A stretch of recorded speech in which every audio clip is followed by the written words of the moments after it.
She knocked 3 times, 3 soft, desperate taps on a stranger's door in the middle of a blizzard. No coat, no hope, just a soaked dress and a canvas bag clutched like her last breath. "Please," she whispered to the man who hadn't spoken to another soul in 5 years. "I can cook." Lena Brooks had done the unthinkable. She climbed 8,000 feet up a frozen mountain to escape a father who sold her like cattle, and a man who looked at her like she was a problem to be solved. But what she found behind that door wasn't just shelter from the storm. It was Ethan Cole, a man running from his own ghosts, a man who saw her not as a burden, but as the bravest person he'd ever met. They told her she was too much, too heavy, too loud, too difficult to love. They were wrong. This is the story of 2 broken people who built something beautiful from nothing, and the dangerous men who tried to tear it all apart. Your worth is never determined by those who fail to see it. Sometimes the people meant to protect us become the ones we must escape, and that escape is not weakness. It is the first act of loving yourself. This story reminds us that home is not a place. It is the person who opens the door when the world has shut you out. If this story touched your heart, hit that subscribe button and join our family. Drop a comment telling me, have you ever had to walk away to find where you truly belong?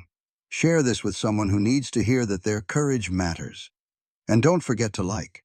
It helps more women find stories that remind them they are worthy of love. Now let me tell you about Ethan Cole, a man hiding from his past, and the woman who stumbled right into his future. The knock was so faint he almost missed it over the screaming wind. 3 soft taps. For 5 years, no one had come this high up the mountain. He opened the door, and there she was, a woman soaked to the bone, clutching a bag like her life depended on it. "Please," she whispered, barely standing. "I can cook." And with those words, his quiet world was about to end. Ethan Cole knew a bad storm was coming. He could feel it in the northern bite of the wind, and see it in the way the sky turned the color of dull steel. He was always prepared. His woodshed was full of seasoned pine that would burn hot and clean. The cellar was stocked with enough food to last him until spring. Everything was in its place, just the way he liked it. Orderly, quiet, and alone. His cabin was built on a granite shelf almost 8,000 feet up, shielded by a thick stand of fir trees. Far below lay the small town of Clearwater, a place Ethan only visited for supplies. Up on his mountain, the only sounds were the wind and the steady rhythm of his axe splitting wood. There were no voices, no questions, and no ghosts from his past. He had been there for 5 long years, ever since he left Clearwater behind. He had walked away from the whispers and the pity of a life he could no longer stand. The mountain never judged him. It only asked if he was tough enough to survive. And Ethan had proven that he was. He was securing the shutters as the first snowflakes began to fall, lazy and soft. Within an hour, the world outside would be nothing but white. He finished his chores, securing the property before the storm locked him in. Inside, he lit the lamps and stoked the fire, its warmth pushing back the cold. The cabin was a simple 1-room space with a stone fireplace and a sleeping loft. It was everything he needed. He put coffee on the stove and sat down by the fire with a well-worn book. The wind began to howl in earnest, and that is when he heard the 3 weak knocks. His hand immediately found the rifle beside his chair. No one ever came up here. He opened the heavy door against a wall of wind. A young woman stood there swaying.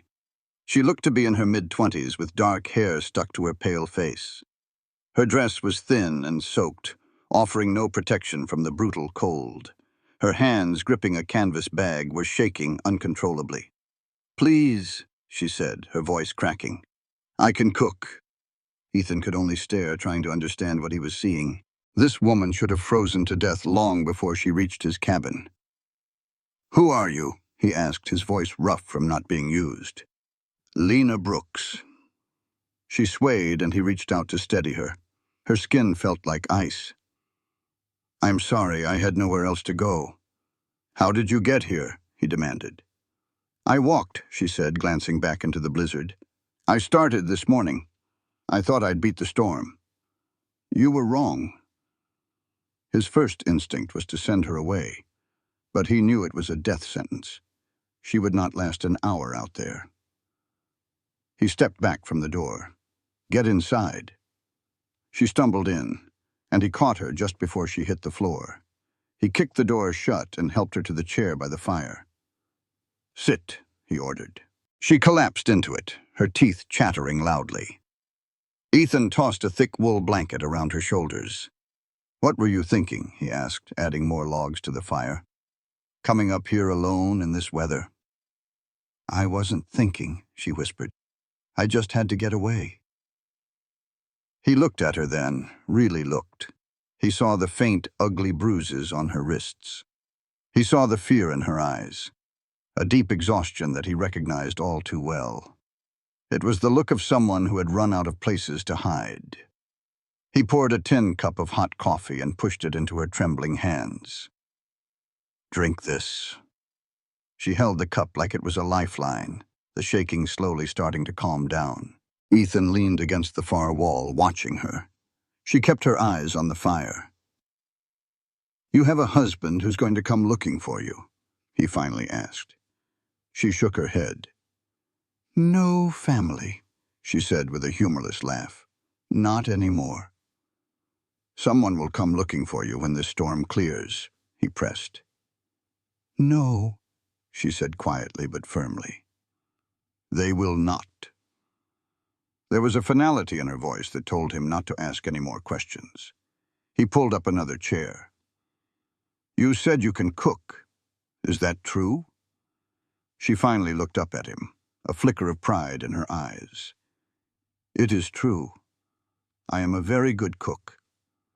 "Prove it," he said. "You can eat my food, sleep in the loft, and in the morning you will cook me breakfast. If it is any good, you can stay until the storm passes. Then you are gone, understood?" She studied his face for a long moment, then gave a single nod. "Understood." The blizzard raged for 3 solid days. The wind howled like a hungry animal, and the snow piled up so high it blocked the windows. Inside, the fire never went out. Lena kept her promise. The first morning, she moved around the small cabin with a quiet purpose. She found his supplies and got to work. Ethan woke up to the smell of bacon and biscuits, served with a sweet apple preserve she had made. He ate without a word, watching her. "It is good," he said when he was finished. A wave of relief washed over her face. "Thank you." She cooked every meal after that. She made a rich venison stew and cornbread with a perfect crust. She took his simple ingredients and turned them into something warm and wonderful. What surprised him most was her silence. She did not pry or fill the air with nervous talk. She moved with a gentle grace, cleaning the cabin and mending his clothes without being asked. She brought a sense of order that was different from his own. He found himself watching her as she hummed a soft tune he did not know, or when she would stare out the window into the white storm, her face impossible to read. And he noticed how she would flinch if he moved too quickly. Have you ever felt so trapped that your only choice was to run? That is Lena's story. She was a good woman, pushed to the edge by a family who saw her as a problem to be solved, not a person to be loved. They tried to marry her off to a man who looked at her like she was a chore. So she fled into a blizzard, choosing the unforgiving wilderness over a life she could not bear. This is a story about finding your own strength when everyone has counted you out. Stick with us to see if a stranger's kindness can save her, and how she finally gets the last word. On the second night in his cabin, Ethan finally broke the silence. "So, why'd you leave?" She kept kneading dough, her hands moving with a sureness he admired. "They were fixing to marry me off to a man I didn't love," she said quietly. "A man who saw me as a burden. So you ran." "So I ran." She set the dough aside. My mother called me a fool. My father said I was a disgrace.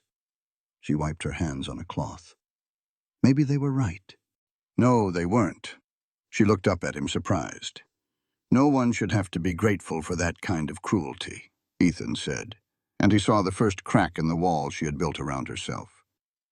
Thank you, she whispered. By the third day, the storm gave up its fight.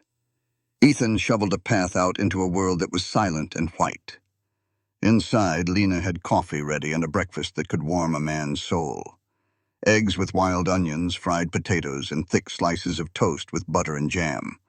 They sat at the small table, and for the first time, the quiet between them felt easy. Storm's over, he said. She nodded, holding her coffee cup like it was a lifeline. Trail ought to be clear by tomorrow. He watched the tension pull at her shoulders. You don't want to go back, do you? No. Her voice was barely a sound. I don't. He knew the smart thing was to tell her it was time to move on. That was their deal. But looking at this woman, who had climbed a mountain in a blizzard and cooked like she was pouring her whole heart onto a plate, he found himself saying something else. Instead of telling her to go, he heard himself say something else entirely. Then stay. Her head shot up, her eyes wide with disbelief. What? Stay, he repeated, plain and simple. Through the winter, at least. You cook, and I will hunt. We will split the work. He laid it out clear. Come spring, if you want to leave, you can go. If you want to stay, we will figure it out then. She just stared. I do not understand. Why would you do this for me? He just shrugged, feeling awkward. This cabin is big enough for two, and I am sick and tired of my own cooking. It was not the whole truth, but it was all he could give her. Tears welled in her eyes, but she blinked them away and gave a firm nod. Okay, she said. Okay, thank you. Do not thank me yet, he warned. Winter up here is a hard thing. You might just change your mind. I will not, she said, and the steel in her voice made him believe her. A new rhythm started in the weeks that followed. Ethan would rise before the sun, heading out in the cold dark to check his trap lines. He knew every trail in the deep snow by heart. He knew every ridge, every creek, and where the critters liked to hide. He moved through those woods like a ghost, quiet and sure, handling his traps and his catch with hands that knew the work. When he returned, Lena always had the cabin warm and a hot breakfast on the table. She would pour his coffee without a word, and they would eat in a silence that was starting to feel comfortable. After breakfast, he worked on the pelts, stretching and scraping the hides until they were soft and ready to sell. Lena kept the cabin, mended their clothes, and worked miracles on the stove with what little they had. She made soap from lard and even candles from fat. In the evenings, they sat by the fire. He would read a book while she knitted or sewed, the only sounds being the crackle of the fire and the turning of pages. Sometimes she would hum a soft, low tune. He would find himself just listening, the melody feeling like a half-forgotten memory. Having her there was easier than he had expected. She did not ask for much, and she did not pry into his past. She just was. Her presence was steady and quiet, like the creek that ran past the cabin. Still, some nights the outside world felt too close.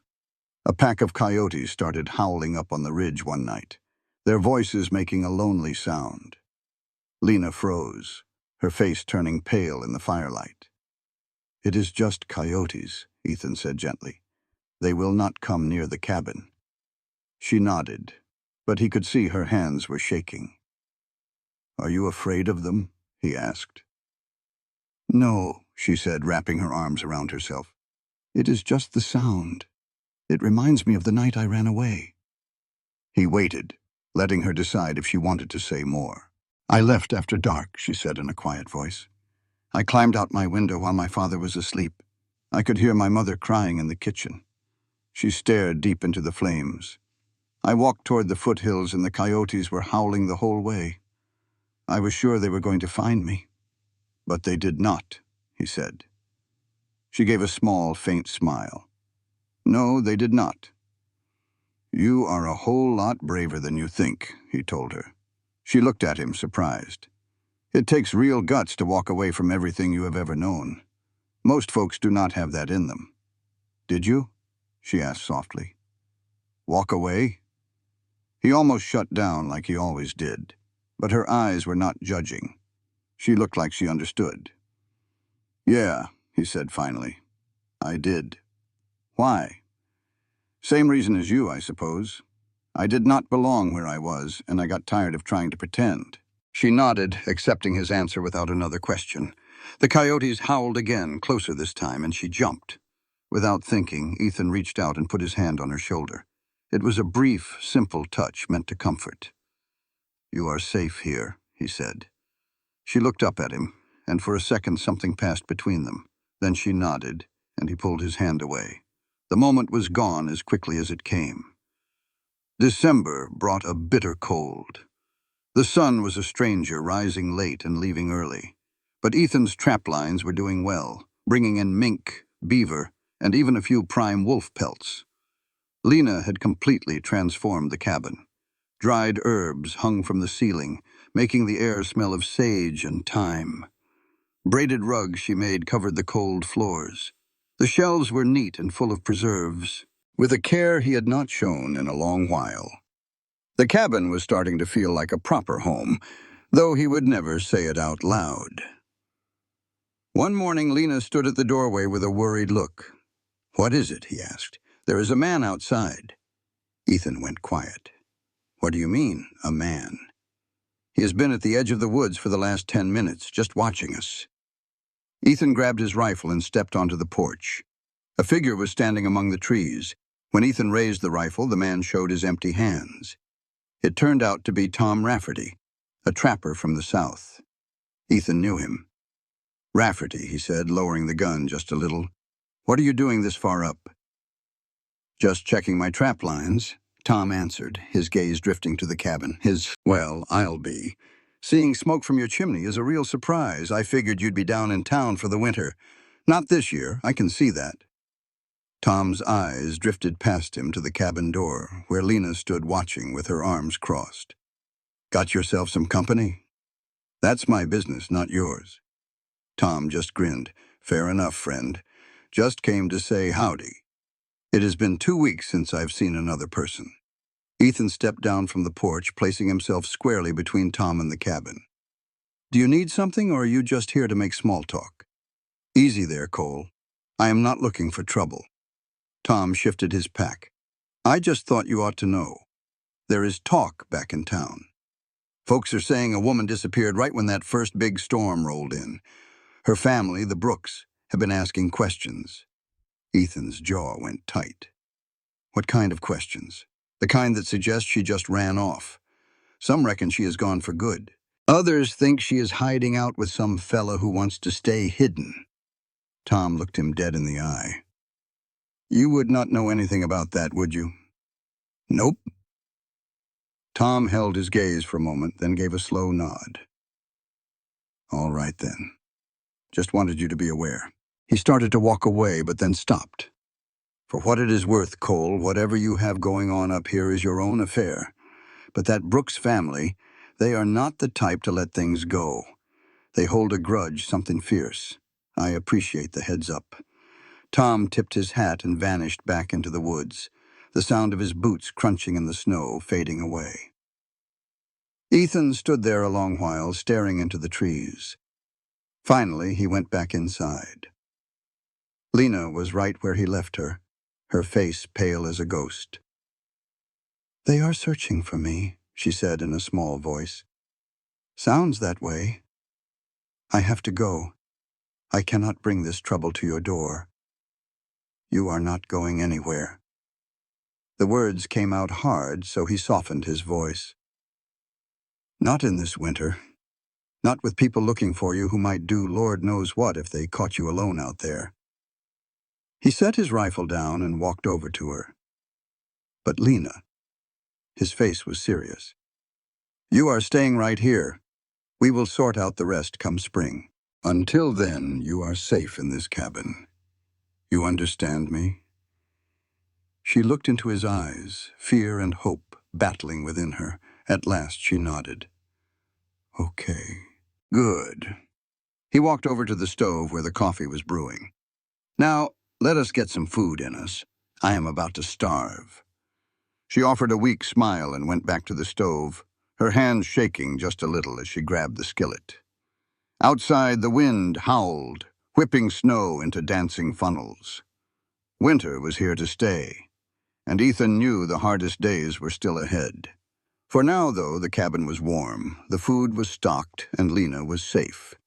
That had to be enough for one day. Christmas arrived on the mountain without any fuss. Ethan only knew the date because Lena had circled it on an old almanac she found. It was 3 years old with faded ink and worn pages. She did not say a word about it over breakfast, but he saw her glance at the calendar while she kneaded dough for bread. He spent his morning checking the far end of his trapline, the one that snaked up through a deep canyon. The cold was a mean thing, the kind that hurt to breathe. But the sky was a perfect crystal blue. The quiet out there felt heavy, almost holy. He found 2 martens in the traps, their fur rich and dark. That would bring good money in the spring. When he got back to the cabin, a smell hit him that did not belong on that mountain. Sugar, warm cinnamon, and rich butter made his mouth water before he even touched the door. Inside, Lena was at the stove, her face flushed from the heat. The table was set with their usual tin plates, but a golden brown apple pie sat right in the middle, steam rising from its perfect crust. "What is all this?" he asked, taking off his heavy coat. "Apple pie." She wiped her hands on her apron, her eyes avoiding his. "I saved some of the dried apples. I know it is not much, but I figured, well, it is Christmas." Ethan laid the furs by the door and walked to the table. He stared at the pie like it was a creature from another world. He could not recall the last time someone had baked for him.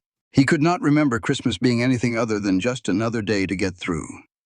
"You did not have to do this," he said softly. That night, to chase away the fear that had settled between them, Lena made an apple pie.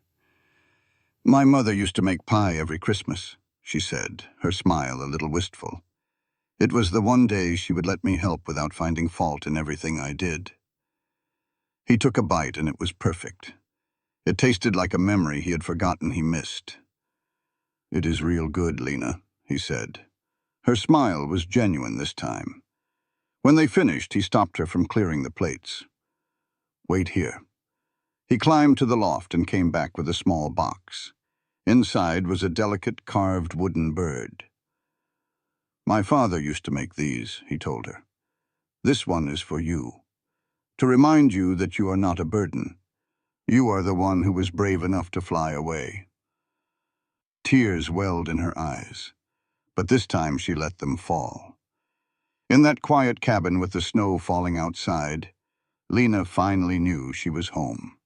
Mr. Thompson and his reward money never made it up that mountain. Some people, it turns out, are just not meant to find the treasures they are looking for. "Now we will keep it together." He smiled at that. "I like it." The next 2 weeks were a strange time of peace and waiting. He checked his traps and she planned out a trading post, her excitement filling the small cabin.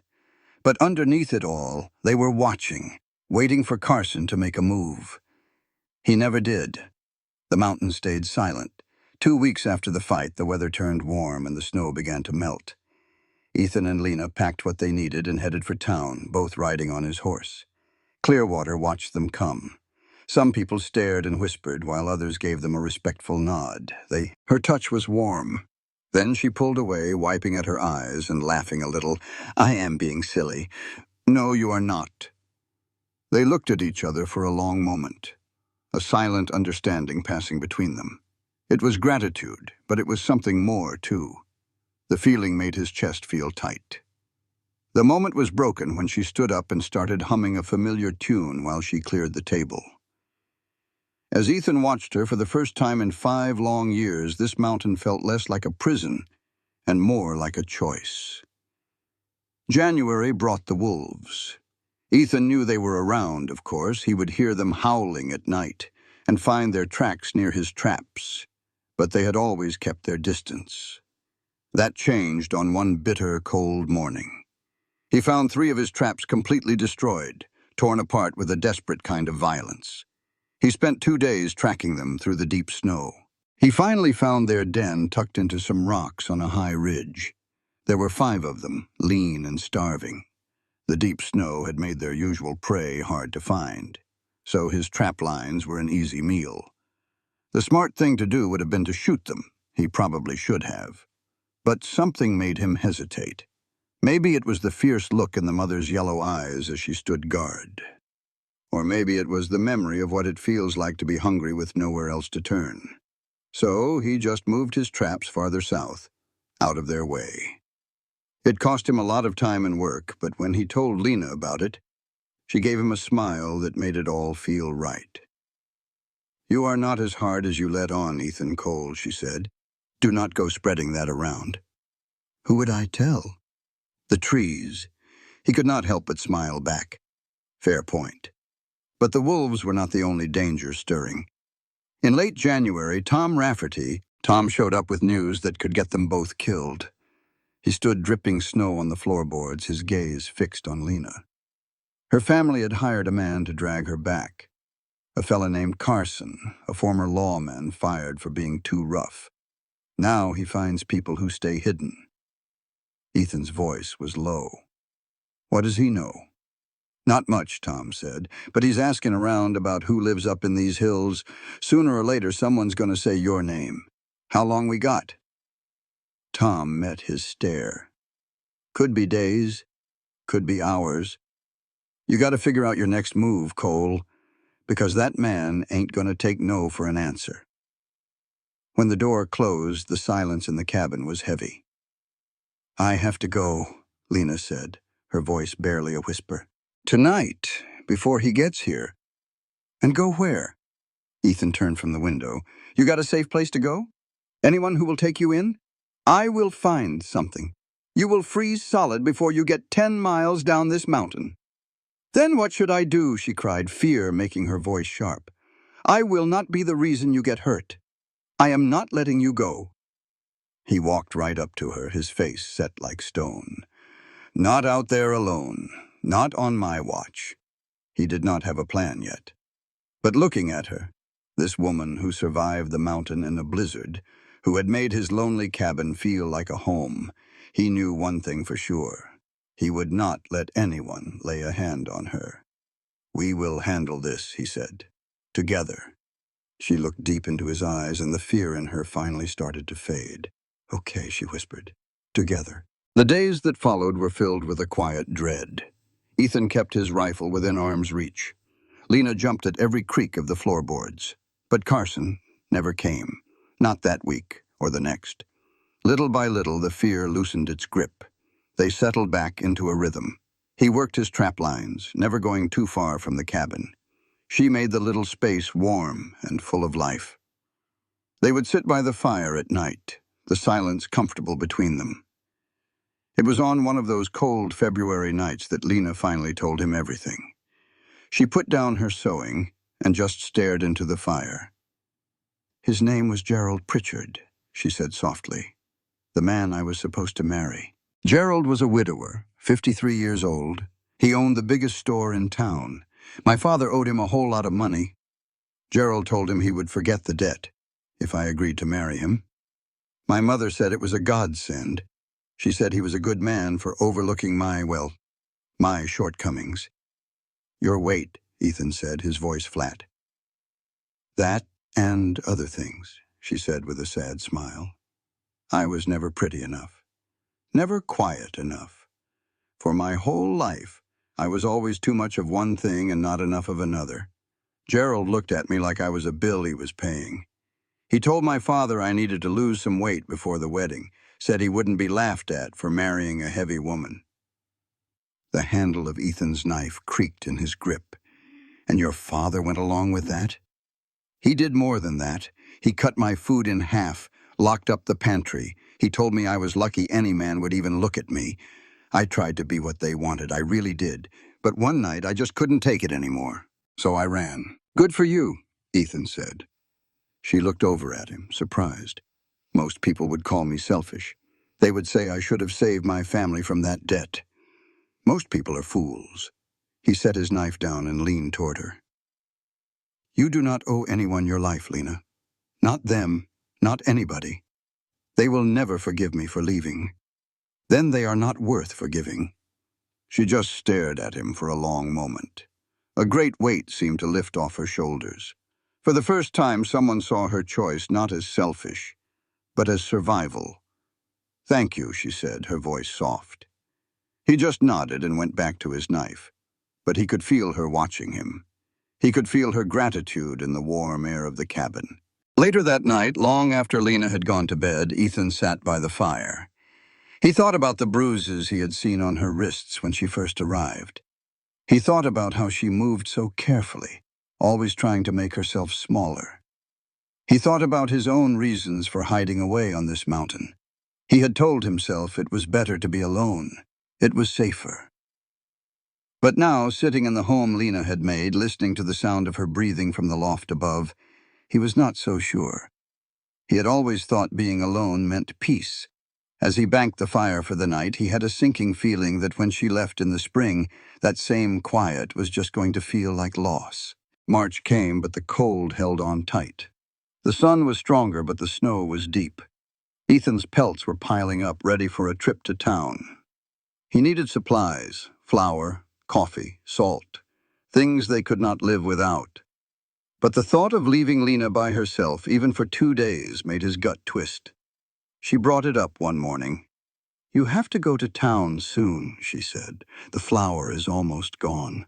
I know. Then go, she said, meeting his eyes. I will be all right. What if Carson comes while I'm gone? Then I will not open the door. Ethan, you cannot stop living because of me. We need those supplies. I will be careful, I promise. He knew she was right. They could not hide out forever. All right, he said, 2 days. I leave tomorrow at dawn. Be back the next evening. Keep the rifle close. Do not open that door for anyone, you understand? Understood. The next afternoon in Clearwater, he sold his furs for a good price and went to the general store. He was loading a sack of flour when a cold voice stopped him. Ethan Cole. Been a long time.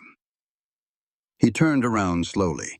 The man was big, with a hard face and eyes that looked like chips of ice. Carson, Ethan said, so you know who I am. That saves us some time. The big man leaned in a little closer, his hand resting near the gun on his hip. I am looking for a woman named Lena Brooks. Her family paid me good money to bring her home. Never heard of her. That is funny. Tom Rafferty seemed to think you would know. Said you were living up on the mountain all alone, but your chimney has been putting out a whole lot of smoke. I like a warm fire, Ethan said. I bet you do, Carson said with a smile that did not touch his eyes. Look, Cole, I am going to find that girl, with or without your help. And if I find out you have been hiding her, her family is going to be real unhappy. And so am I. I do not scare easy, Ethan said. Carson stood up straight. You should think about it. Her family wants her back. They are paying for it. If you are standing in the way of that, you are making an enemy of some very powerful people, an enemy of mine. And you do not want that, Cole. Trust me. Ethan stared him down, his jaw clenched. I told you, I do not know her. Carson sized him up, then gave a slow, cold nod. All right. Have it your way. But I am going to be watching. And when I find her, and believe me, I will find her, you'd better pray you're 1,000 miles away. He tipped his hat and walked out, letting the door slam shut. Ethan just stood there, his hands balled into fists, a hot mix of anger and fear churning inside him. He finished gathering his supplies, paid the man, and left town without another word. He pushed himself hard on the trail home, barely stopping. A cold fear was gnawing at his gut. He made it back to the cabin well after dark, tired down to the bone. Lena met him at the door, her face flooded with relief. You are back. I was getting worried. We have a problem, he said. He told her everything about Carson and the store. She listened without a word, her face growing paler by the second. He knows, she whispered. He knows I am here. He suspects. He does not know for sure. It is the same thing. She turned away from him. I should have just left. Lena. He walked over and took her by the shoulders, making her face him. Listen to me. You are not leaving. Not now and not like this. But he will come back. You said he would. Then let him come, Ethan said, his voice hard as iron. If he wants a fight, he will get one. But I'm not letting him take you.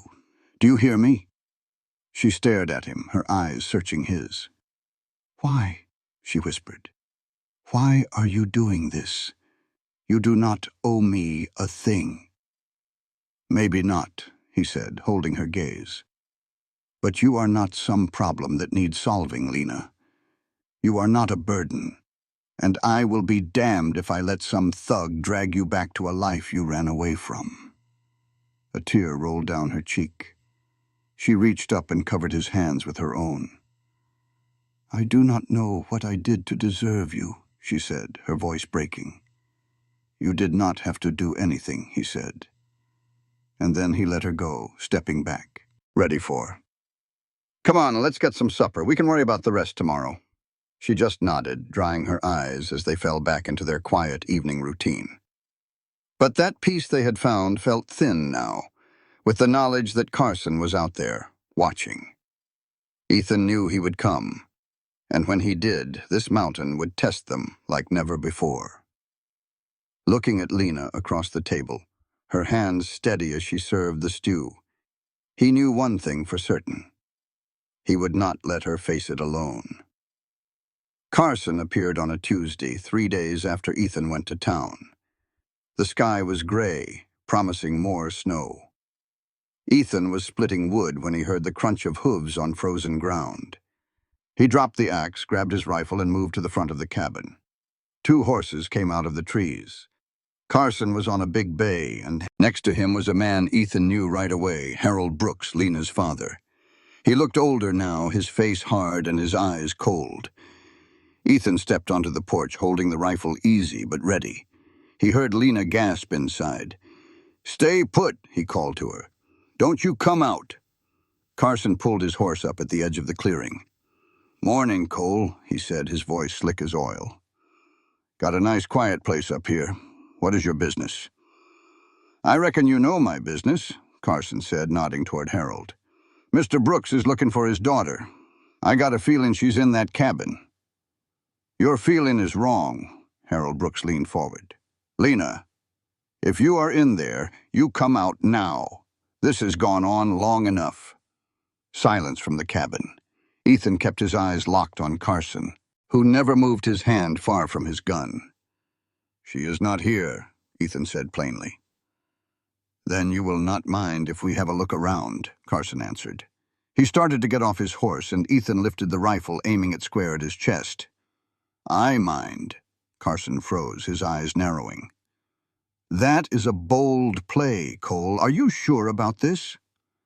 I am sure I do not want you on my land. You want to look inside. Go get a warrant. Until then, turn those horses around and ride back down this mountain. A warrant? Carson chuckled. You think the law comes this far up? I think if you try to step inside my cabin, I will put a bullet in you, law or no law. Harold Brooks's voice shook with rage. She is my daughter. I have a right. You have a right to nothing, Ethan cut in. She is a grown woman. It is her choice if she does not want to see you. She is just confused and scared. Harold's voice cracked. Please just let me talk to her. For a second, Ethan almost felt sorry for the man. Almost. But then he remembered the bruises he had seen on Lena's arms and the dead look in her eyes when she talked about her old life. The pity vanished. She is not here, Ethan said again. Now get off my land. Carson looked him over, then gave a slow nod. All right, Cole, we will go. But this is not over. Not by a long shot. He turned his horse and Harold followed. They rode back into the trees until the sound of their hooves disappeared. Ethan stayed on that porch until he was sure they were really gone. Then he lowered his rifle and went back inside. Lena was standing right inside the door, her face pale and tears streaming down her cheeks. That was my father, she whispered. I know. He sounded... he sounded like he cared. Maybe he does, in his own twisted way, Ethan said, leaning the rifle against the wall. But caring does not give him the right to control you. It does not mean you owe him your life. She just stood there shaking. What are we going to do? What if they return? They will, he said, and with more men. The weariness was plain on his face. We have a decision to make, Lena. We cannot hide up here forever. What kind of decision? We could leave, head west, find a place where no one knows our names, and start fresh. We, she asked, staring at him. You would leave your cabin, your mountain? To keep you safe, yes. I cannot ask you to do that. This is your home. What about your life? He said, his voice low and intense. You think I will just hand you over to Carson like you are cattle? No, but I will not let you throw away everything for me. It is not a sacrifice if it is my choice. They stood close, the space between them full of unspoken feelings. Lena looked up at him. There is another choice, she said. We can go into town together. We face them. Ethan shook his head. That is crazy. They will what? They cannot force me to go. I am not a child, her voice grew stronger. If we run, they will never stop looking for us. You will never have peace on this mountain. Lena, I am tired of being afraid, Ethan. She grabbed his arm. If I have to face them, I want to do it my way, with you right there beside me. He looked at her hand on his arm, then into her determined face. He saw courage there and something else, trust. She was trusting him to stand with her as an equal. All right, he said, we will go to town. But we do it smart. We get witnesses. She nodded. When? Tomorrow, before Carson can gather more men. That night, neither of them slept much. Ethan lay in the loft, thinking through every possibility. What if the sheriff was with them? What if Carson just started shooting? What if she went back? Down below, he heard Lena pacing, the floorboards groaning with every step. He finally climbed down. She was by the window, wrapped tight in a blanket, just staring into the dark woods. Can't find sleep? He asked. No, she said without turning. I'm thinking about what I'll say to my father, to Gerald Pritchard, to all the folks who hoped I would just vanish. You don't owe them a single word. I know, but I want to give them one anyway. She finally faced him. I need them to know I am not ashamed. I want them to know I made the right choice. You did. She gave a small smile. I hope so. He came and stood beside her, watching the same blackness. Lena, when we go down there, it could get ugly. Your father, Carson, this whole town, they will all have an opinion. They will judge you. I know. And I need you to know something, he said, turning to her. It does not matter what they say. It does not matter how they look at you. You are not alone. I will be right there with you. Her eyes shined in the faint light. Why? She whispered. Why are you doing all of this for me? He had asked himself that same question 100 times. The easy answer was duty, or maybe just doing the right thing. But standing with her in the dark, the real answer was simpler and a whole lot bigger. Because you matter, he said. Because somewhere along the way, this stopped being about just giving you a safe place to stay. He paused, looking for the words.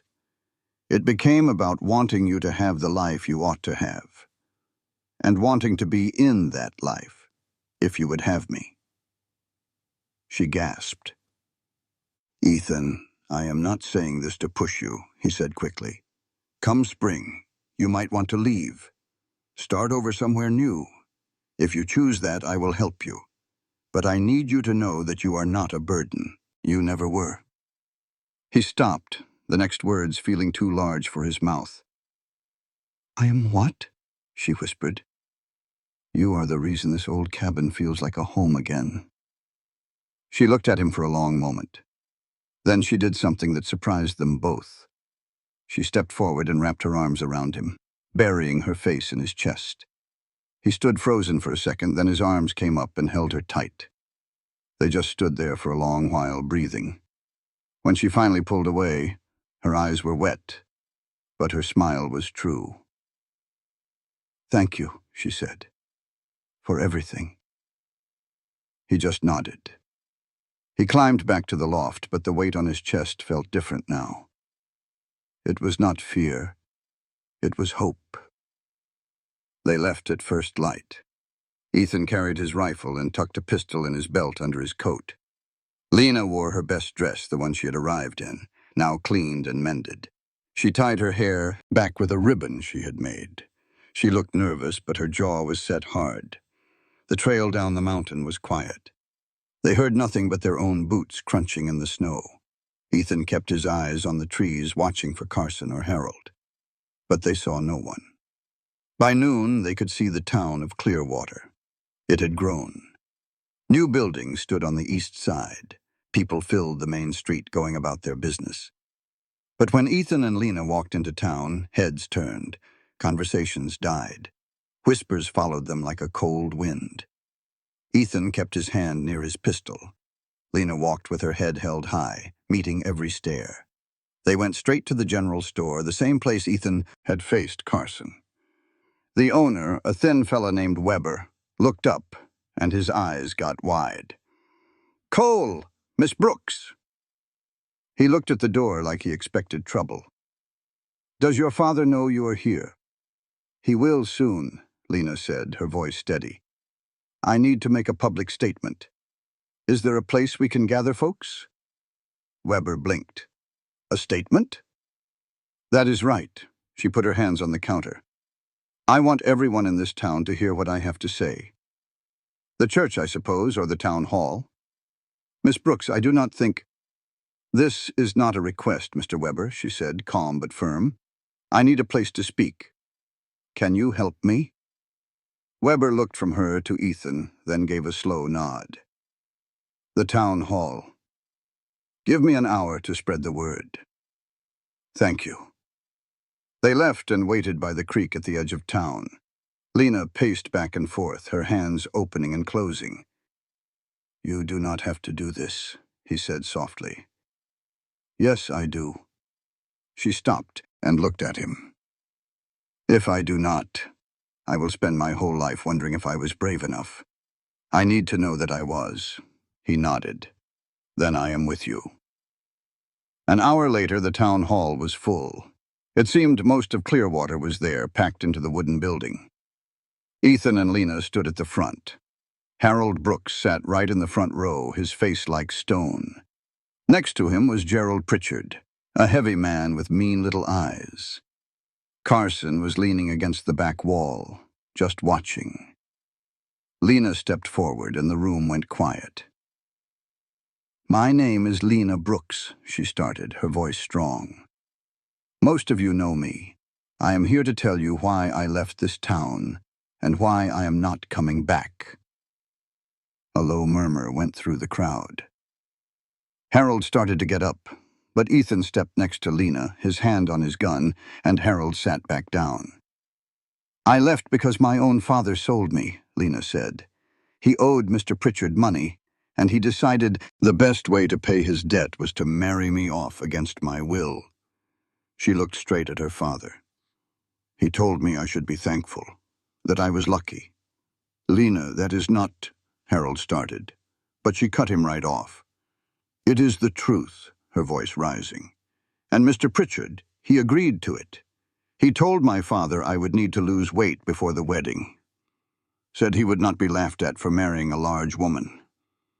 And my father, my very own father, locked the pantry and cut my food in half." Gasps filled the room. Gerald Pritchard's face turned beet red, and he jumped to his feet. "This is slander," he yelled. "I never—" "You did," Lena said, her voice like ice. "You looked at me like I was livestock you were buying. You haggled over my worth, and when I said no, you told my father to handle me, to make me listen. The room exploded with noise. Ethan stayed close to Lena. His eyes locked on Carson, who had not moved. Lena raised her voice over the noise. "I left because I am worth more than that. I deserve to be treated like a person, not property. I deserve to choose my own life. And I have chosen. I am staying with Ethan Cole because I want to. And if any man here tries to take me from him, I will fight you." The room fell silent. Harold Brooks stood up slow, his face pale.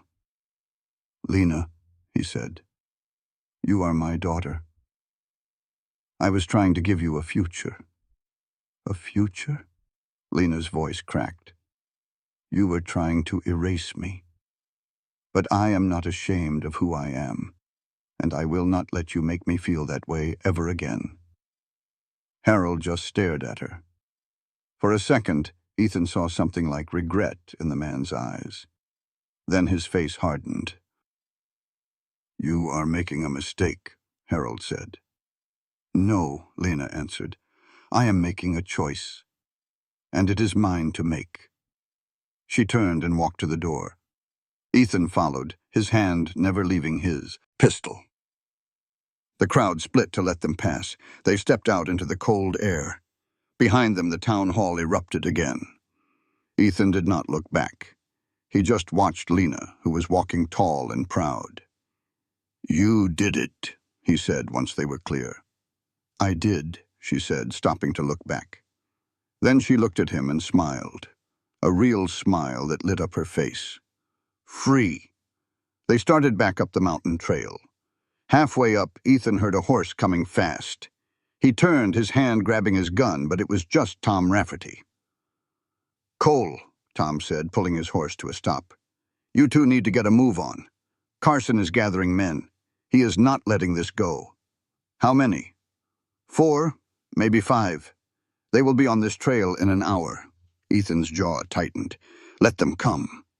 "Do not be a fool. You are one man." "Then what do you suggest?" Tom paused, then pulled a rifle from his saddlebag. "I figure you could use some help." Ethan just stared at him. "Why?"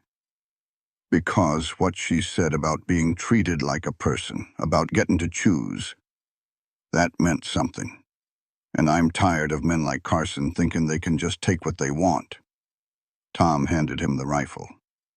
"Besides, I owe you for not shooting those wolves." Ethan took the rifle, a knot in his chest loosening. "Thank you. Do not thank me yet. We have a fight coming." The three of them rode hard and reached the cabin as the sun was setting. Ethan put Tom in the tree line with a clear shot of the trail. He took his spot on the porch, rifle on his lap. Lena stood in the doorway, holding his pistol. "You know how to use that thing?" Ethan asked. "Point it and pull the trigger, right?" He almost smiled. "Close enough." They waited in the fading light as the cold settled in. Ethan's breath turned to fog. Lena stood beside him, silent and steady. Then they heard voices in the trees and the click of guns being cocked. Carson stepped out of the dark first, with 4 other men behind him. They spread out, making a half circle around the cabin. "Last chance, Cole," Carson yelled. "Send her out and we leave in peace." "Not happening, Carson." "Then I guess it is the hard way." He raised his gun, and the night exploded. Ethan dropped behind the porch rail as bullets splintered the wood around him. He fired back, hitting one of Carson's men in the shoulder. The man cried out and fell. From the trees, Tom's rifle cracked twice. Another man went down, clutching his leg. Carson and the other 2 scrambled for cover behind the rocks and trees. "Lena, stay down," Ethan yelled back at her. Lena was already flat against the cabin wall, the pistol clutched in both hands. Her face was a sheet of white, but her eyes were sharp, following every shadow at the edge of the clearing. Carson's voice sliced through the night. "It's over, Cole. You can't count, can you?" From the trees, Tom hollered back, "Looks about even to me." A bullet splintered the tree right next to Tom. He fired back, keeping Carson's hired guns pinned down. Ethan used that moment to reload, his fingers moving on their own. "How many shots you got?" he asked Lena. "6 in the pistol and a full box inside. Get it, and stay low." She scurried through the door and came back with the box, sliding it across the porch floor to him. He stuffed his pockets, then shoved the rest back to her. Another round of gunfire erupted. One bullet whizzed so close to Ethan's head he could hear it sing. He returned fire, aiming for the bright flashes in the dark. The fight raged on. It was only minutes, but it felt like a lifetime. Gunsmoke hung heavy in the cold air, thick as a morning fog. Then, just like that, the shooting stopped. Ethan held his rifle ready, his eyes scanning the darkness. Beside him, Lena's breathing was shaky but controlled. Tom was silent in the woods, just waiting. "Cole!" Carson shouted again, his voice full of anger. "This is for nothing! You can't win!" Ethan yelled back, "I'm not trying to win. I'm just making sure you don't take her. She ain't worth dying for. That's not for you to decide." The silence that followed was heavy. Then a sound made Ethan's blood turn to ice. Hoofbeats. Several horses coming up the trail at a dead run. Were they Carson's reinforcements? But the voice that called out was not Carson's. "That's enough, all of you!" Ethan peeked over the railing. Sheriff Morgan, a tough old man in his 60s with a badge on his coat, was riding into the clearing. He had a shotgun resting across his saddle and 3 armed deputies right behind him. Carson stepped out from behind a tree, his pistol still drawn. "Sheriff, this is a private matter. It doesn't concern you." "Like hell it doesn't," Morgan said, swinging down from his horse. He leveled the shotgun right at Carson. "I heard a war was breaking out up here. Now who wants to tell me what this is all about?" "I'm doing a job," Carson said. "Brooks hired me to bring his girl home. Cole here is keeping her against her will." "Is that right?" Morgan looked toward the cabin. "Miss Brooks, you in there?" Lena stood up slowly, her own pistol still in her hands. "It's me, Sheriff, and I'm here because I want to be." "You heard the lady," Ethan said, lowering his rifle. "She's staying." "She's confused," Carson snapped. "Her father has legal rights." "She's 24 years old," Morgan cut in. "Last I checked, a grown woman can decide where she wants to live. Now you put that gun down before I arrest you for attempted murder." Carson stood there for a long, hard second. You could almost see him weighing his chances. Then he slowly put his weapon away. "This isn't over," he muttered. "Yes, it is," Morgan said, his voice flat as a skillet. "You and your boys are going to get your wounded and ride out. If I see you on this mountain again without a warrant from a judge, I'll lock you up myself. Are we clear?" Carson shot him a hateful look, then glared at Ethan before finally nodding. He and his men gathered their wounded and vanished back down the trail. The silence they left behind was a relief. Morgan turned to Ethan. "You all right, Cole?" "Yeah, thanks for coming, Sheriff." "Don't thank me, thank Tom." Morgan nodded toward Tom, who was stepping out from the trees. "He rode into town raising Cain till I listened. Said Carson was planning something that didn't sit right." Tom just shrugged. "Seemed like the thing to do." Morgan looked over at Lena, who was shaking now that it was all over. "Miss Brooks, I need you to tell me one last time. You're here by your own choice?" "Yes, sir," she said. "Your father knows that?" "He does now." Morgan nodded. "Well, that settles that. Your father's got no claim on you. But this is going to cause a whole lot of talk in town. You ready for that?" "I am," Lena said, her voice firm. "All right, then." The sheriff tipped his hat. "Cole, you look after her." With that, he and his deputies rode off, leaving the clearing peaceful once more. Ethan finally set his rifle down and went to Lena. She was trembling from head to toe. "You okay?" he asked softly. "I don't know," she whispered. "When the shooting started, I thought we were going to die." "We didn't. But you could have." She looked up at him, tears rolling down her cheeks. "You could have died for me. Why, Ethan? Why would you risk everything for me?" "Stop," he said, taking her by the shoulders. "You're not nobody." He struggled to find the right words. You're the reason this cabin doesn't feel empty anymore. You're the reason this mountain feels like home again." She just stared at him, her breath catching in her throat. "I love you, Lena," he said, the words spilling out. "Somewhere between that first night and now, you became everything to me. I'll be damned if I let anyone take you away from me." For a second she was frozen. Then she wrapped her arms around his neck and kissed him, a kiss full of fear and relief and love. He held her tight, kissing her back with all the feelings he had kept locked away. When they finally parted, she pressed her forehead against his. "I love you too," she whispered. "I have for a while." Behind them, Tom cleared his throat. Hate to break it up, but I'm still here." They jumped apart, their faces red, and Tom just grinned. "About damn time. I was about ready to knock your heads together." They went back inside, where the fire was just embers. Ethan built it back up while Lena made coffee, moving around each other in a comfortable silence. But everything felt different now. The air was charged with unspoken feelings. They sat at the table, their hands wrapped around warm mugs. "What happens now?" Lena finally asked. "What do you want to happen?" "I want to stay here," she said, "with you." "Lena, of course I want you here." "But what does that mean?" she asked, her voice small. He reached across the table and took her hand. "I think we ought to make it official, so no one can ever question where you belong." "You mean get married?" "If you'll have me," he said. He could see the hope and the fear in her eyes. "Ethan, I'm not pretty or—" "Stop that," he said gently but firmly. "You are beautiful and strong, and you're the bravest person I know. I don't give a damn what other people think." Fresh tears welled up in her eyes.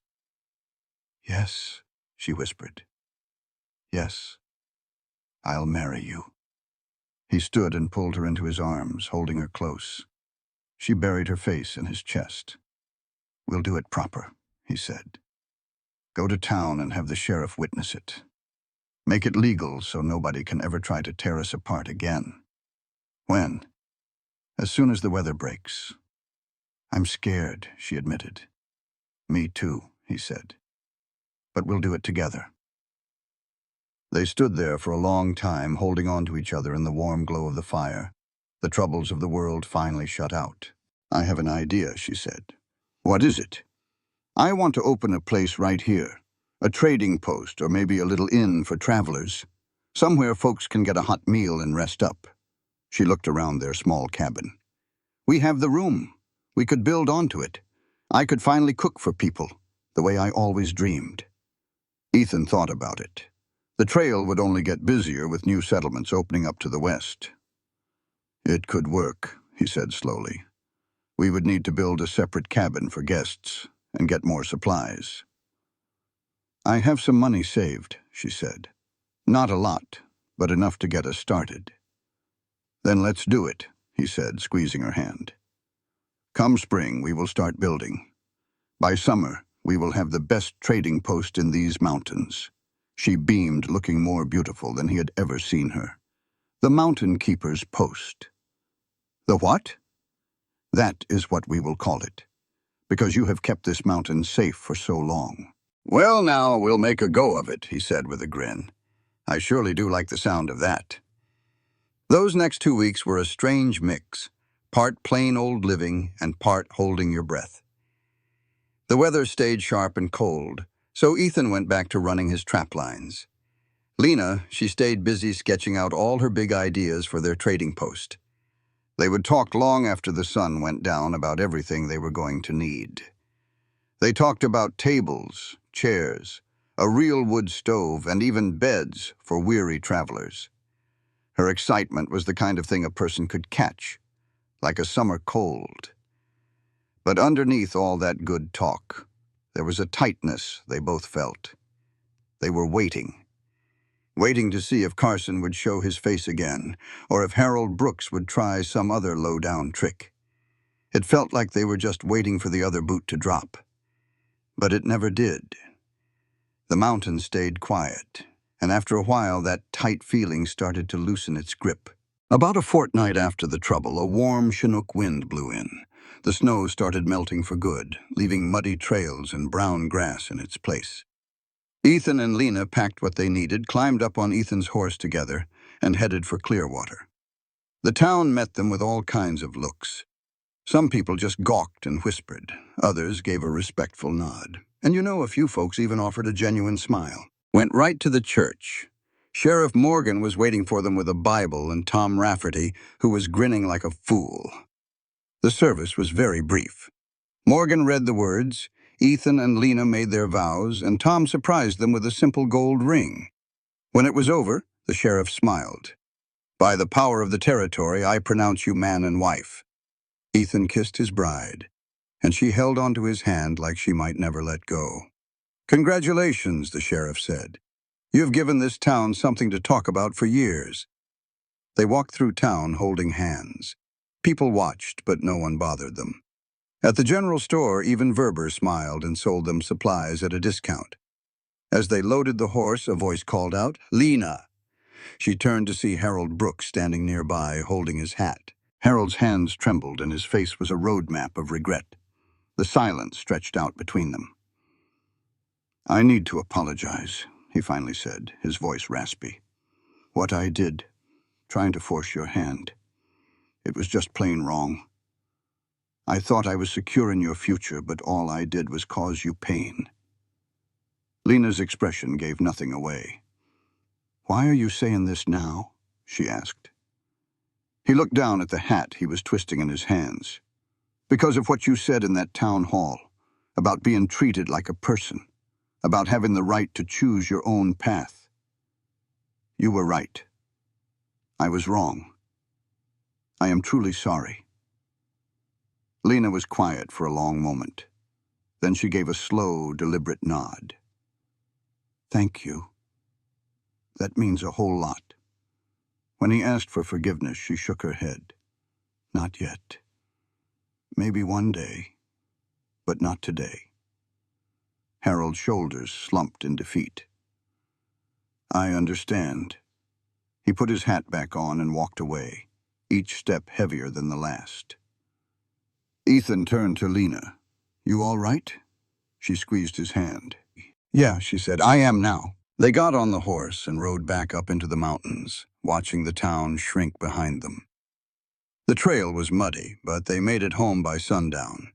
The old cabin looked the same, but it felt different, like it was finally a real home. Lena got a fire going while Ethan brought in their supplies, the two of them moving together without a word. When everything was put away, they just stood there, looking at each other. We did it, she said, her voice soft. We sure did. He pulled her close. Now we get to build the life we always wanted. She smiled and kissed him, and in that moment, the whole world felt wide open. For the first time in what felt like a lifetime, Ethan felt like he was truly living, not just surviving. Later that night, as they lay in the loft with the fire crackling below, Lena rested her head on his chest. Do you ever wonder what might have happened? What if I hadn't come knocking on your door that night, she asked. I think about it all the time, he answered honestly. I figure I'd still be up here all alone, fooling myself into thinking it was enough. But it never was. He held her a little tighter. What about you? She was quiet for a while. I suppose I'd have frozen to death out on the trail. Or I would have married Gerald Pritchard and wished I had. Either way, I wouldn't be here, and I sure wouldn't be happy. Are you happy, Lena? She lifted her head, her eyes shining in the dim light. Yes, she said. For the very first time in my life, yes. He kissed her forehead, and they lay there, listening to the mountain breathe. The future could wait for tomorrow. Tonight was more than enough. It was everything. When spring finally arrived, it came in a rush. The mountain exploded with life, shaking off the quiet white of winter. Snowmelt turned the creeks into roaring streams, and the meadows were painted with wildflowers. The air was filled with the sound of birds and new beginnings. Ethan and Lena didn't waste a single moment. The day the ground thawed, they started on the new addition. Ethan felled straight pine trees, stripping and squaring the logs until his hands were rough with blisters. Lena staked out the foundation, making sure every line was true. A week or so later, Tom Rafferty showed up with two of his trapping buddies who'd heard about the trading post and wanted to lend a hand.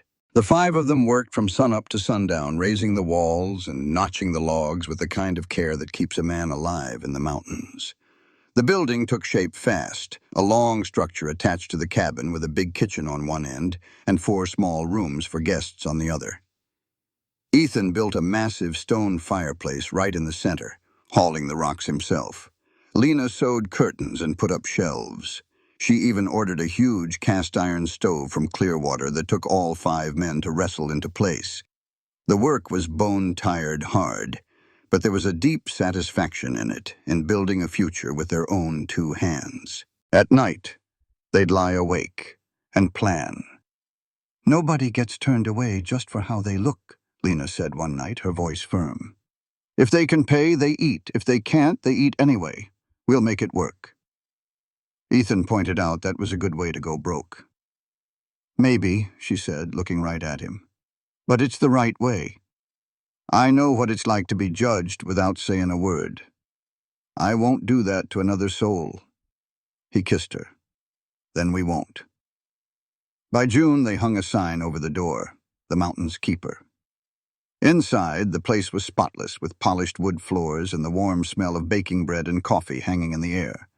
The guest rooms were simple, but clean. Their first customer was a trapper named Jensen, who came in looking dusty and worn to the bone. He took one look around and grinned. "Well, I'll be damned. You went and got civilized on us, Ethan." "Something like that," Ethan said. "Have a seat. We've got hot food." Jensen dropped his pack. "I haven't had a decent meal in 6 weeks. I'll take whatever you've got." Lena brought out a heaping plate of ham, eggs, and potatoes.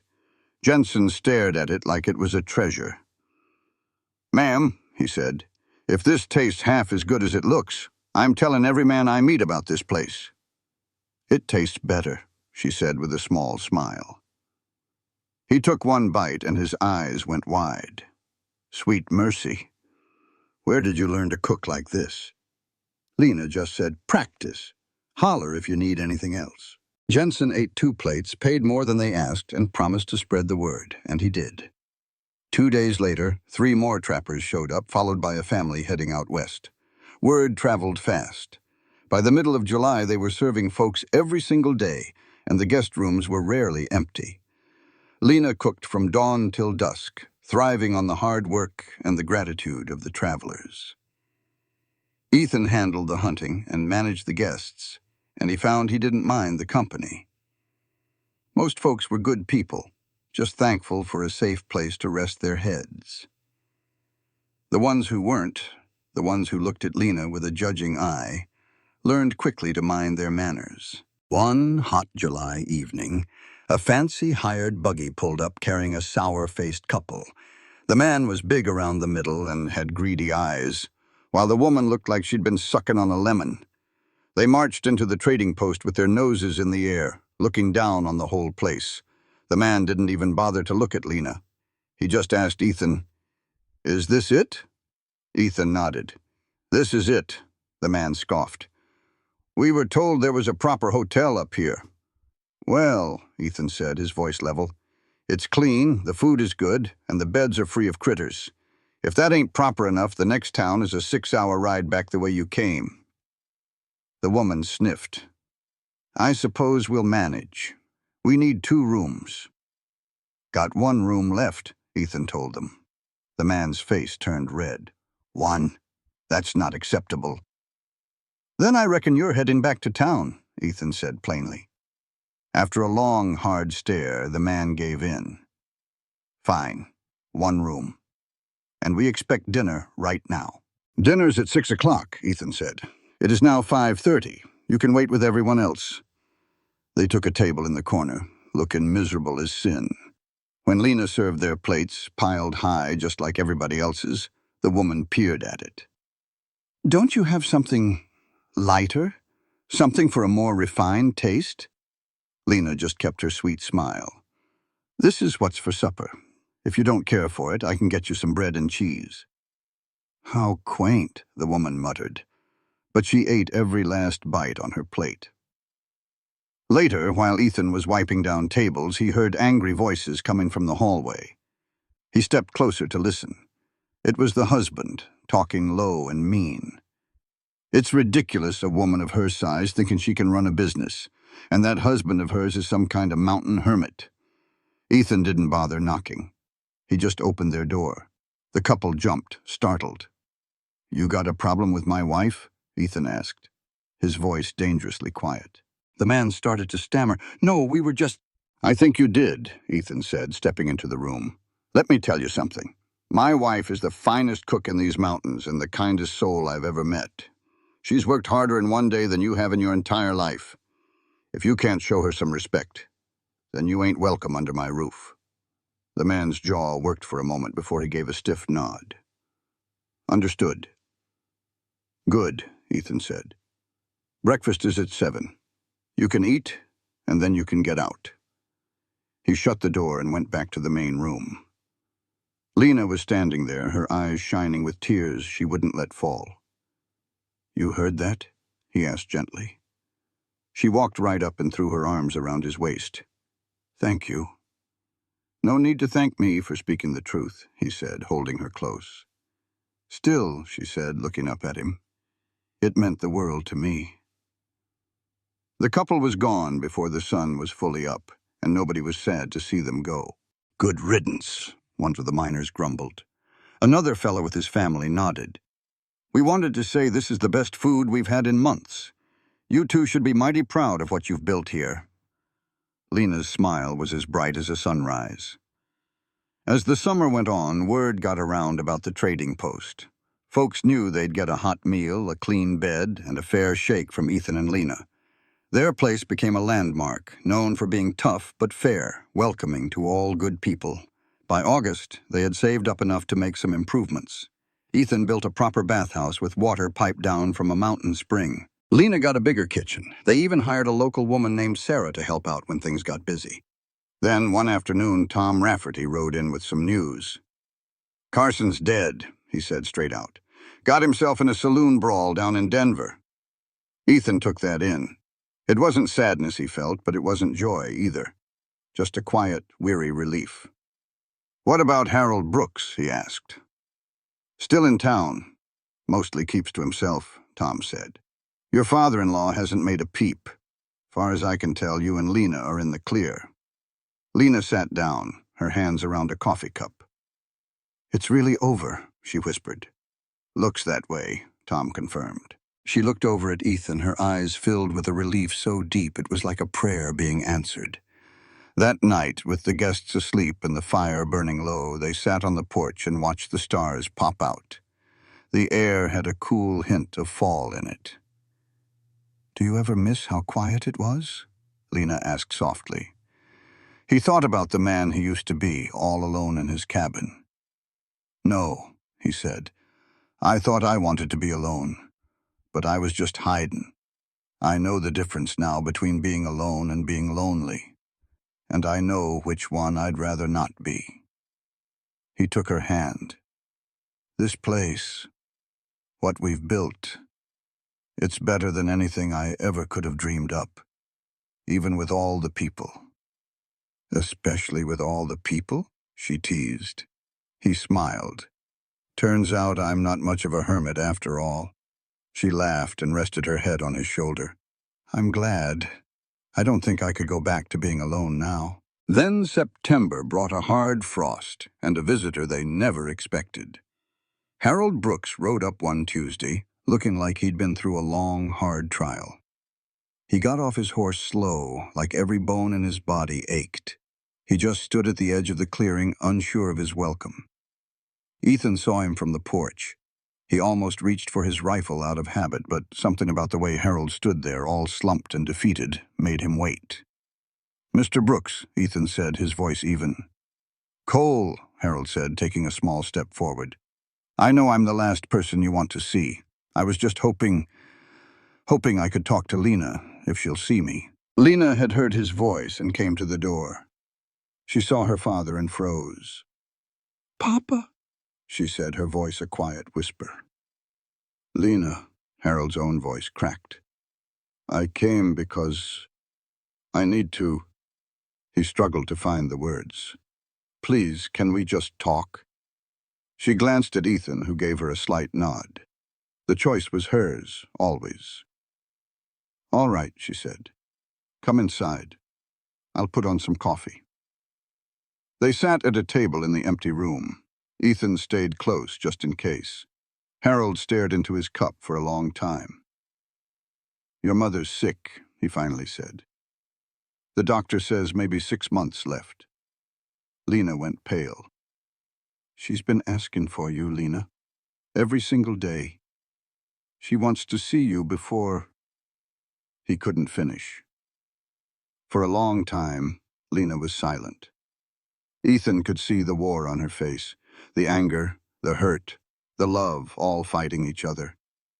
"Why should I?" she finally asked. "Why should I go see the woman who stood by and let you treat me that way? Who told me I should be grateful for any man who would have me?" "You shouldn't," Harold said, his voice thick with shame. "I know that. But she's dying, Lena. And she's scared. All she does is say your name. I failed you," he said, finally looking at her, his eyes red. "I tried to force you into a life you didn't want. And I only hurt you. But your mother, she just wants her daughter." Lena stood up and walked to the window, hugging herself tight. "If I go," she said without turning around, "I'm not going by myself. Ethan is coming with me." "Of course," Harold said quickly. "And I'm not staying," she continued. "I will see her, and then I am coming back home. This is my home now." "I understand," he nodded. She finally turned to face him. "And you need to understand this, Papa. This does not mean I forgive you. Maybe I never will. But I will go see Mama because she's my mother. But that doesn't fix things between us, you understand?" Lena nodded, then looked at Ethan. "Can we go tomorrow?" "We can go whenever you're ready," he told her. They left at sunrise, with Harold riding his own horse beside them. It took most of the day to reach Clearwater. Harold's house was a small, tired-looking place on the edge of town. Inside, the air was thick and heavy with the unmistakable smell of sickness. He led them to a bedroom where a woman lay propped up on pillows, her face thin and her breathing a shallow rattle. "Mama," Lena whispered. Her mother's eyes opened, blank at first. Then they focused, and tears began to stream down her hollow cheeks. "Lena," she breathed. "My girl, you came." Lena moved straight to the bedside and sat down. On the bed, Ethan waited by the door to give them privacy, but he stayed close. "I am here, Mama. I am so sorry." Her mother's frail, trembling hand reached for Lena's. "I am the one who is sorry, for not protecting you, for believing what we were doing was right when it was so wrong. I was scared," her mother coughed. "Scared of what people would think, scared of being poor. I let that fear make me cruel to my own daughter. You deserved a better mother, one who saw how strong and good you are. I failed you." Lena was crying too. "I just needed you," she said. "I needed you to tell Papa he was wrong. I know, and I did not. I will die knowing that I failed you." Her mother held Lena's hand with all her remaining strength. "But I need you to know I'm so proud of you for leaving. You were always much braver than I was." They talked for hours, sorting through all the years of hurt. Ethan went outside onto the porch. Harold joined him in the quiet. "Thank you," Harold said, "for bringing her here." "I did not bring her. She chose to come." Harold lit a pipe, the end glowing in the dark. "You are good for her. She is truly happy now in a way I never saw when she lived in this house. She deserves that. I wrote her out of my will after she ran away, he confessed. I was angry. I have been thinking of changing it back, leaving her the house and the money. That is between you and her, Ethan said, but I will tell you this. We do not need your— We are doing just fine on our own, Ethan stated plainly. Harold offered a faint smile. I hear folks talking about your trading post. They say the food is the best in the territory. After a quiet moment, he looked Ethan directly in the eye. Do you truly love her? More than anything, Ethan replied without pause. Harold nodded slowly. Then you just take good care of my girl. That is all I will ever ask. They stayed in Clearwater for 3 days, and Lena spent that time by her mother's side. On the final day, her mother placed a small wooden box in her hand. This belonged to my grandmother, she whispered. It is a wedding ring. I want you to have it. Inside was a simple gold band with a tiny blue stone. As Lena promised her mother she would always be happy, the old woman smiled, closed her eyes, and peacefully passed on within the hour. They laid her to rest 2 days later in the churchyard. After the simple service, Harold gave Lena a stiff, awkward hug. I am glad you came, he said. Can I visit you someday? At the trading post? Lena hesitated for a moment, then nodded. Someday, when I am ready. The following morning, they began their ride back up the mountain, where the first colors of autumn were starting to show. When the trading post came into view with smoke curling from its chimney, it felt like a true homecoming. We are home, Lena said quietly. Yes, Ethan agreed. We are. They spent the quiet autumn evenings by the fire, making plans to expand the post in the spring. One cold October night, Ethan pointed to the large blue and gray blanket Lena had been knitting for weeks. That is a big blanket, he remarked. She gave him a gentle smile. It is not for us. He saw a look in her eyes that made his heart jump. Ethan, I am pregnant, she announced softly. I am about 3 months along. The baby should arrive in April. For a long moment, he was unable to speak. Then he crossed the room and pulled her into his arms, holding her so tightly she laughed. Are you happy? She asked. He pulled back, his eyes wet with tears. Happy is not a big enough word. I am thrilled and terrified all at once. Lena rested a hand on the small curve of her belly. Me too. They talked late into the night, discussing what it would mean to raise a child so high up on the mountain. They knew it would be difficult, but they would figure it out together. The winter that followed was harsh, with deep snow and biting cold. Inside their home, however, there was only warmth and life. They welcomed every traveler like family. As Lena's belly grew, she hummed her familiar tune while she cooked, one hand always resting on her stomach. April arrived as expected, bringing melting snow and a warm sun. One afternoon, Lena's labor began. Ethan rode as fast as he could to Clearwater, returning with the doctor and a friend, Sarah, to help. The labor was long, stretching for nearly 20 hours. Ethan paced the main room like a caged wolf until just before sunrise. The sharp cry of a baby broke the silence. Sarah appeared in the doorway, grinning from ear to ear. Come and meet your daughter. He hurried into the bedroom where Lena was propped on pillows, exhausted but radiant, holding a tiny bundle. She smiled up at him. Say hello to Emma, she said. He stared down at his daughter, so small and perfect, with a full head of dark hair. Hello, Emma, he whispered. I am your papa. The baby immediately quieted at the sound of his voice. He sat on the bed, putting one arm around Lena and the other around his new daughter, as the morning sun filled the room with golden light. That summer, the trading post was busy with travelers who adored the new baby, often leaving small, carved gifts for her. Emma grew fast, her cheeks filling out and her eyes bright with wonder. One afternoon in July, a familiar rider appeared. It was Harold Brooks, looking older and with a new softness in his face. He stood at the edge of the porch, hat in hand. "I know I said I would wait," he said to Lena, "but I heard you had a baby. I was hoping, if it is all right, that I could meet my granddaughter." Lena looked at Ethan, who nodded his support. The choice was hers. "Come in, Papa," she said. Harold walked inside carefully, as if entering a holy place. Lena pointed to the cradle where Emma was sleeping. Harold knelt, his face filled with emotion. "She is so beautiful," he whispered. "She looks just like you did."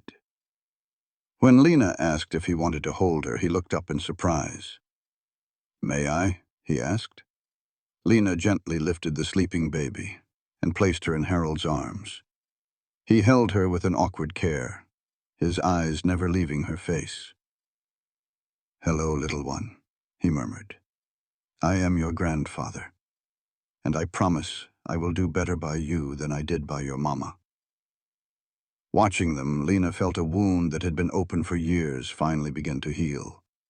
After that day, Harold visited regularly, slowly and carefully rebuilding his family. The years passed quickly. Emma grew into a bright, curious child who loved the mountain with all her heart. She learned to cook from her mother and how to track animals with her father. The trading post flourished, becoming a well-known haven for all travelers, a place of safety and warmth.